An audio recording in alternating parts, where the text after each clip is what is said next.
India is completing 75 years as an independent nation. 14 August is observed as Partition Horrors Remembrance Day, so as to promote social harmony, unity and empowerment of people. Tomorrow marks the day when we had freed ourselves from the shackles of colonial rulers and decided to reshape our destiny. As all of us celebrate the anniversary of that day, we vow to all those men and women who made enormous sacrifices to make it possible for us to live in a free India. It is a cause of celebration not only for all of us, but also for every advocate of democracy around the world. When India won independence, there were many international leaders and experts who were skeptical about the success of democratic form of government in India. They had their reasons to be doubtful. In those days, democracy was limited to economically advanced nations. India, after so many years of exploitation at the hands of foreign rulers, was marred by poverty and illiteracy. But we Indians proved the skeptic wrong. Democracy not only grew roots in this soil, it was enriched too. In most other well-established democracies, women had to wage long drawn struggle to get the right to vote. But India adopted universal adult franchise right since the beginning of the Republic. Thus, the makers of modern India enabled each and every adult citizen to participate in the collective process of nation building. Thus, India can be credited to have helped the world discover the true potential of democracy.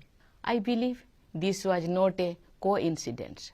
At the beginning of civilization, saints and seers of this land had developed a vision of humanity that was defined by equality of all, indeed oneness of all. The great freedom struggle and its leader like Mahatma Gandhi rediscovered our ancient values for modern times. Then it is no wonder our democracy has Indian characteristics. Gandhiji advocated decentralization and power to the people. For 75 weeks, now the nation has been commemorating these noble ideas that won us freedom. In March 2021, we began the Azadi Ka Amrit Mahotsav with the reenactment of the Dandi March. This way, our celebration began with a tribute to that watershed event which had put our struggle on the world map. This festival is dedicated to the people of India. Based on the success achieved by the people, the resolve to build Atmanirbhar Bharat is also a part of this Mahotsav. Citizens from all age groups have keenly participated in a series of events held across the country.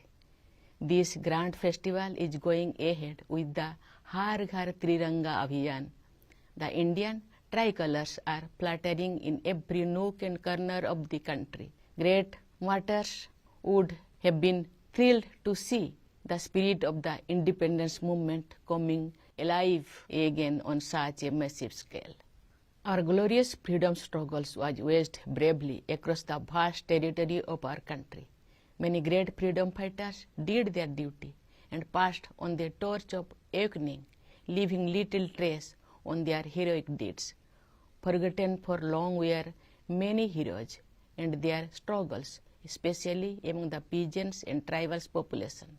The government's decision last year to observe 15th November Janajatiya Gaurav Divas is welcome because our tribal heroes are not merely local or regional icons, but they inspire the entire nation. Dear citizens, for a nation, particularly an ancient one such as India, the passage of 75 years is merely a blink of an eye. But for us and individuals, it is a lifetime. Senior citizens among us have witnessed a dramatic change in their lifetime. They have seen how, after independence, all the generations have toiled hard, how we met great challenges, and how we have taken charge of our destiny. The lessons learned in the process will prove useful as we move towards the next milestone in the journey of the nation, the Amrit Kal, the 25 years to be celebration of the centenary of our independence. By the year 2047, we will have fully realized the dreams of our freedom fighters. We will have given a concrete shape to the vision of those who, led by Baba Saheb Bhimrao Ambedkar, drafted the Constitution. We all already on course to build an Atmanirbhar Bharat, an India that would have realized its true potential. The world has seen a new India rising in recent years, more so after the outbreak of COVID-19. Our response to the pandemic has been appreciated everywhere. We launched the biggest vaccination drive in human history with vaccines manufactured in the country itself. Last month, we crossed the 200 crore mark in cumulative vaccine coverage in combating the pandemic. Our achievements have been better than those of many developed countries. For this feat, we are grateful to our scientists, doctors, nurses, paramedics, and the staff associated with vaccination. The pandemic has uprooted lives and also economies in the entire world. When the world has been battling the economic consequences of the great crisis, India got its act together and is now moving forward. India is among the fastest growing major economies in the world. India's startup ecosystem ranks high in the world. The success of startups in our country, especially the growing number of unicorns, is a shining example of our industrial progress. The government and policymakers deserve credit for beating the global trend and helping the economy flourish. During the last few years, unprecedented progress has been made in the development of physical and digital infrastructure.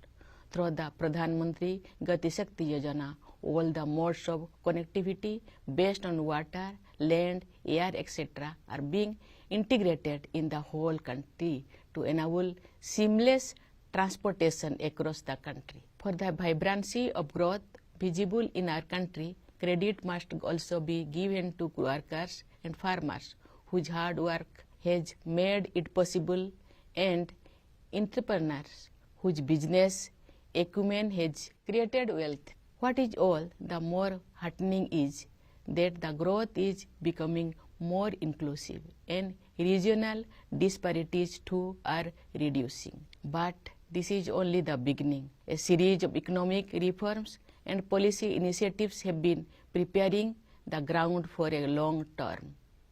Digital India, for example, is creating the bedrock of a knowledge economy. The national education policy is aimed at preparing the future generation for the next stage of industrial revolution while also reconnecting it with our heritage. Economic success is leading to an ease in living too. Economic reform are rightly accompanied by innovative welfare initiatives. A home of one's own is no longer a dream for the poor, but a reality for more and more people, thanks to the Pradhan Mantri Awas Yojana. Similarly, under the Jal Jeevan Mission, tap water connection is being provided to every household since the launch of the Har Ghar Jal scheme. The aim of these and many other similar efforts is to provide basic amenities to all, particularly the poor. The key word for India today is compassion for the downtrodden, for the needy, and for those on the margins. Some of our national values have been incorporated in our Constitution as the fundamental duties of the citizens. I appeal to every citizen to know about their fundamental duties and follow them in letter and spirit so that our nation reaches new heights. Dear citizens, at the core of the transformation we have been witnessing in healthcare, education, economy, as well as a number of related areas is the stress on good governance. When work is done, with the spirit of nation first, it is bound to reflect in every decision and every sector. This is also reflected in India's standing in the world. India's newfound confidence stems from the spirit of its youth, its farmers, and above all, its women.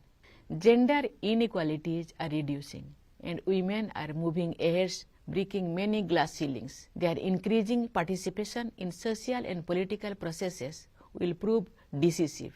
At the grassroots level, we have more than 14 lakh elected women representatives in Panchayat Raj institutions. Our daughters are the biggest hope for the nation. Some of them brought laurels for the country in the recent held Commonwealth Games. Of course, India's sportspersons have been making the country proud by their performance in international competitions. A large number of our winners come from underprivileged segments of society.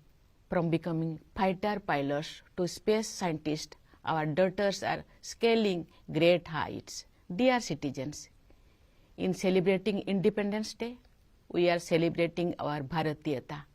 Our country is full of diversity, but at the same time, we all have something in common. It is this common thread which binds all of us together and inspire us to work together with the spirit of Ek Bharat Shrestha Bharat. India is a very beautiful country, also because of its mountains, rivers, lakes, and forests, and the animals and birds that live in such landscape. When the environment is facing new challenges, we must remain determined to preserve all that makes India beautiful. Conserving water, soil, and biodiversity is our duty towards our children. Caring for Mother Nature has been part and parcel of Indian culture. With our traditional lifestyle, we Indians can show the way to the rest of the world. Yoga and Ayurveda are India's invaluable gift to the world. Their popularity is on the rise all over the globe. Dear fellow citizens, our beloved country has given us everything we have in our life. We should pledge to give everything we can for the sake of safety, security, progress, and prosperity of our country. Our existence will become meaningful only in building a glorious India. The great nationalist poet Kuvempu, who enriched Indian literature through Kannada language, had written, "Nannu ಒಳಿವೆ, ನಿನ್ನು ಒಳಿವೆ, ನಮ್ಮ ಏಳುವೆಗಳ ಮೇಲೆ ಮೂಡುವುದು ಮೂಡುವುದು ನವ ಭಾರತದ ಲೀಲೆ," which means, I will pass, so will you, but on our bones will arise the great tale of a new India. This is a clarion call of the nationalist poet for making total sacrifice for the motherland and upliftment of fellow citizens.